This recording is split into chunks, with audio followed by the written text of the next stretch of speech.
Good morning, everybody. Today is Sunday, and today I'm starting a new topic from for class 12th, class 12th Rainbow English. Today I'm starting one chapter, Song of Myself.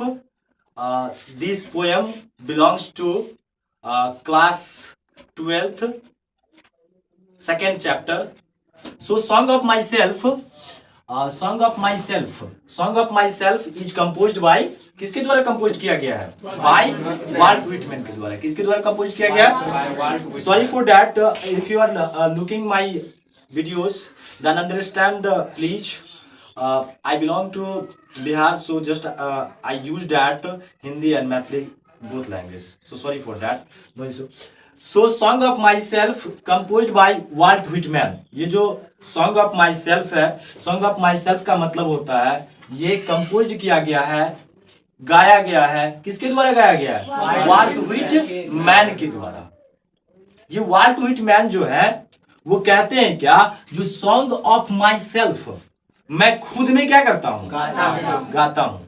मैं खुद बनाता रहता हूँ, मैं खुद गाता रहता हूँ. ठीक है. इनका जो जन्म हुआ था वो कहाँ पे हुआ था, कब हुआ था? बॉर्न जो है वो इनका जन्म कब हुआ था? 31 1819 ईस्वी को. ठीक है. इनका जो जन्म हुआ था वो 31 मई 1819 ईस्वी को हुआ था. ठीक है. और इनका जो मृत्यु हुआ था, डेथ जो हुआ था वो 26 मार्च 1890 ईस्वी 92 ईस्वी को हुआ था. सॉरी. उनका ये जो मतलब सॉन्ग ऑफ माई सेल्फ के जो कंपोज किए हैं कवि हैं वाल्ट व्हिटमैन, उनका जन्म 31 मई 1819 ईस्वी को हुआ था और उनका मृत्यु कब हुआ था? 26 मार्च 1892 ईस्वी. और इनका जन्म कहाँ पे हुआ था? अमेरिका में हुआ था. कहाँ पे हुआ था? अमेरिका में, मतलब यूनाइटेड स्टेट ऑफ अमेरिका में एक जगह है न्यूयॉर्क. उस न्यूयॉर्क में एक छोटा सा जगह है इन वेस्ट हिल्स, पश्चिमी पहाड़ी पे इनका जन्म हुआ था. ठीक है. अब चलते हैं हम लोग समरी की ओर. ठीक है. यहां पे मैंने समरी लिखा है, जो song of myself, song of myself is composed by Walt Whitman. Song of myself जो हमारा कविता है वो कंपोज्ड किया गया है. क्या किया गया है? कंपोज्ड किया गया. इट मींस इसको धुन दिया गया है. मतलब क्या? इसको गाया गया है. वो किसके द्वारा गाया गया? बाय वाल्ट व्हिटमैन के द्वारा गाया गया है. जो भी कविताएं होती है वो आपको, जो भी कविताएं, जो भी राइटर सॉरी पोएट जो कविता लिखते हैं उनको गाया जाता है, धुन दिया जाता है, कंपोज्ड किया जाता है. तो जब कभी भी आप एग्जाम में समरी लिखने का मौका मिले तो अगर आपका प्रोज सेक्शन हो, स्टोरी सेक्शन का समरी लिखते हैं तो वहां पे आप जो भी है, जैसे मैंने आपको लास्ट वीडियो में दिखाया था, जो इंडियन सिविलाइजेशन और culture is written by Mahatma Gandhi, not composed by Mahatma Gandhi. But अगर आप कोई कविता का समरी लिखते हैं तो वहां आप डायरेक्ट ये लिखिएगा, जो is composed by Walt Whitman, या जो भी है, जो भी आपके कवि होंगे. नेक्स्ट है उनका जो he was born in 1819 in America. उनका जो जन्म हुआ था वो 1819 ईस्वी में कहां पे हुआ था? अमेरिका में हुआ था. किनका जन्म अमेरिका में हुआ था? वाल्ट व्हिटमैन जी का. और कितने ईस्वी में हुआ था? 1819 ईस्वी में. He worked as a carpenter before his 12th birthday. उन्होंने 12 साल की उम्र से पहले कारपेंटर के रूप में काम करते थे, बढ़ई के रूप में काम किया करते थे. ठीक है. नेक्स्ट है आपका he also worked as a painter, teacher, editor and volunteer during civil war.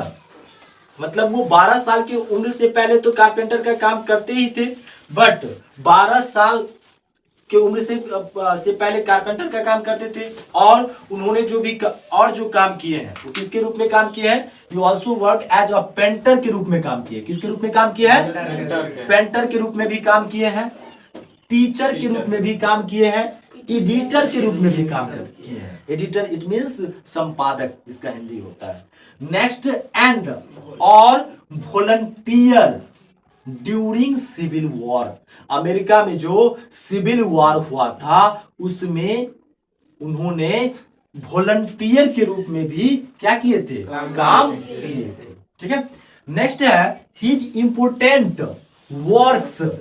His important works include leaves of grass. उन्होंने जितने भी महत्वपूर्ण काम किए हैं उसमें एक उनका महत्वपूर्ण वर्क लीव्स ऑफ ग्रास भी है। ये जो लीव्स ऑफ ग्रास है आपका एक कलेक्शन ऑफ पोएम्स, एक कविताओं का क्या है? संग्रह। एक ऐसी कविता है जिसमें सिर्फ वाल्ट व्हिटमैन के द्वारा सिर्फ कविता ही लिखा गया था। जो फर्स्ट एडिशन आपको वाल्ट व्हिटमैन के द्वारा लिखा गया था वो 1855 ईस्वी में लिखा गया था, फर्स्ट वॉल्यूम, जिसमें सिर्फ आपको 12 कविताओं का संग्रह था, कलेक्शन था।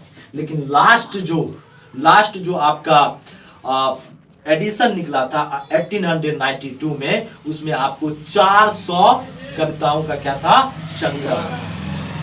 ठीक है। नेक्स्ट है आपका, नेक्स्ट पैसेज पे यहां से हम पैराग्राफ चेंज करेंगे।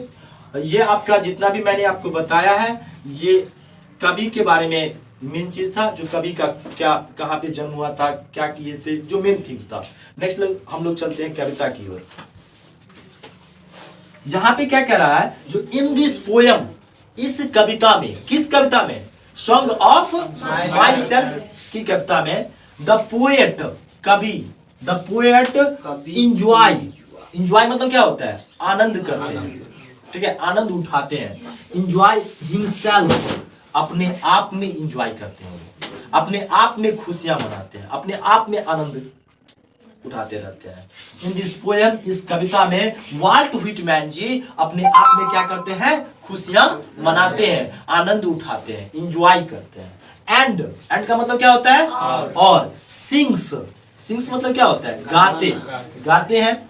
And sings for the self, अपने आप में खुशियां भी मनाते हैं और अपने आप के लिए, उस स्वयं के लिए क्या करते रहते हैं? गाते रहते हैं, हमेशा भनभनाते रहते हैं, गुनगुनाते रहते हैं। ठीक है।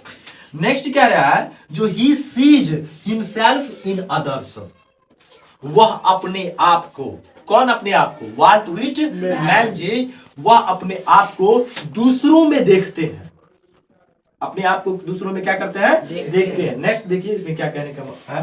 कह रहे कि ही सीज दैट, वह कहते हैं कि व्हाट ही एज्यूम्स, एज्यूम्स का मतलब क्या होता है? मानना। he says that what he assumes should be assumed by all because every atom of blood is the same in all human beings. उनका कहने का मतलब है क्या? जो he sees himself in others, वह अपने आप को, वह खुद को दूसरों में देखते हैं। He says that, वह कहते हैं कि what he assumes, कि मैं जो मानता हूं, वाल्ट व्हिटमैन कहता है क्या? कहते हैं क्या? सॉरी, जो मैं जो मानता हूं should be assumed by all, वो सभी के द्वारा क्या किया जाना चाहिए? मानना चाहिए।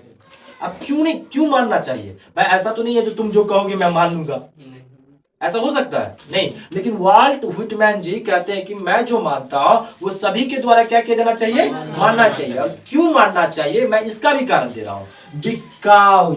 बिकॉज का मतलब क्या होता है? क्योंकि एवरी का मतलब क्या होता है? प्रत्येक एटम ऑफ ब्लड, क्योंकि मेरे शरीर के अंदर, ये वाल्ट व्हिटमैन जी कहते हैं, जो मेरे शरीर के अंदर जो मेरा खून है, ब्लड है, उसका एक एक कतरा, एटम का मतलब यहाँ पे क्या हो जाएगा? कतरा। अणु मतलब क्या? जस्ट छोटा छोटा कण होता है, आप लोग केमिस्ट्री में पढ़े होंगे 10th में। ये हो गया आपका कतरा। Atom of blood is the same का मतलब क्या होता है? एक जैसा। ठीक है। इन ऑल ह्यूमन बीइंग्स, उनके कहने का मतलब है क्या, क्योंकि एवरी एटम ऑफ ब्लड, क्योंकि खून का, मेरे शरीर के अंदर में जो ब्लड है उसका एक एक कतरा, एक एक अणु इज द सेम, एक जैसा है इन ऑल ह्यूमन बीइंग्स, सभी मानव जाति। ठीक है, इसलिए मैं जो मानता हूं वो सभी के द्वारा क्या किया जाना चाहिए, मानना चाहिए। नेक्स्ट है आपका ही सेज, वह कहते हैं, ही इज 37 ईयर्स ओल्ड, वह कहते हैं कि जो मैं अभी कितने साल का हूं, 37 ईयर्स, मैं नहीं हूं 37 ईयर्स का, कौन है 37 ईयर्स का, वाल्ट व्हिटमैन जी कहते हैं, वाल्ट व्हिटमैन जी कहते हैं कि he says that he is 37 years old, मैं कितने साल का हूं, 37 ईयर्स ओल्ड हूं, 37 साल का हूं, एंड और he is healthy and hopes to remain healthy till death, और मैं अभी भी क्या हूं, स्वस्थ हूं।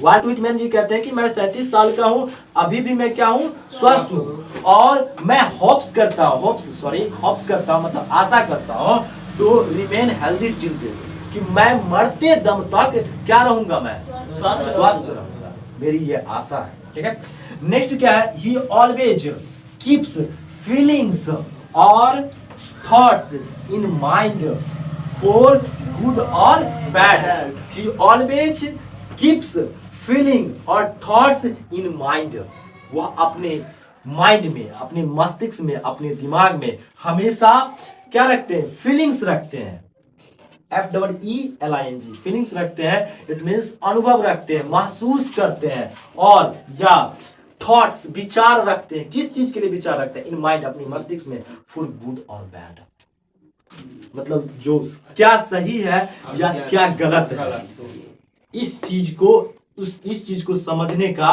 उनकी, वो अपने माइंड में, मस्तिष्क में विचार रखते हैं, महसूस करते हैं, अनुभव करते रहते हैं। ठीक है, नेक्स्ट है आपका जो लास्ट है, he is ready, he is ready, इसका मतलब होता है वह तैयार रहते हैं, वह तैयार है, कौन चीज के लिए, फॉर के लिए, एवरी मतलब प्रत्येक, और हजार्ड का मतलब क्या होता है, खतरा, वह इन हिज लाइफ, वो अपनी जिंदगी में, उनकी वो कहते हैं क्या, जो मेरी जिंदगी में कोई भी खतरा आएगा, मैं इसके लिए हमेशा क्या रहता हूं, मतलब पूरे कॉन्फिडेंस के साथ ये कभी कह रहा है वाल्ट व्हिटमैन जी। ठीक है, समझ गया ना, थैंक यू।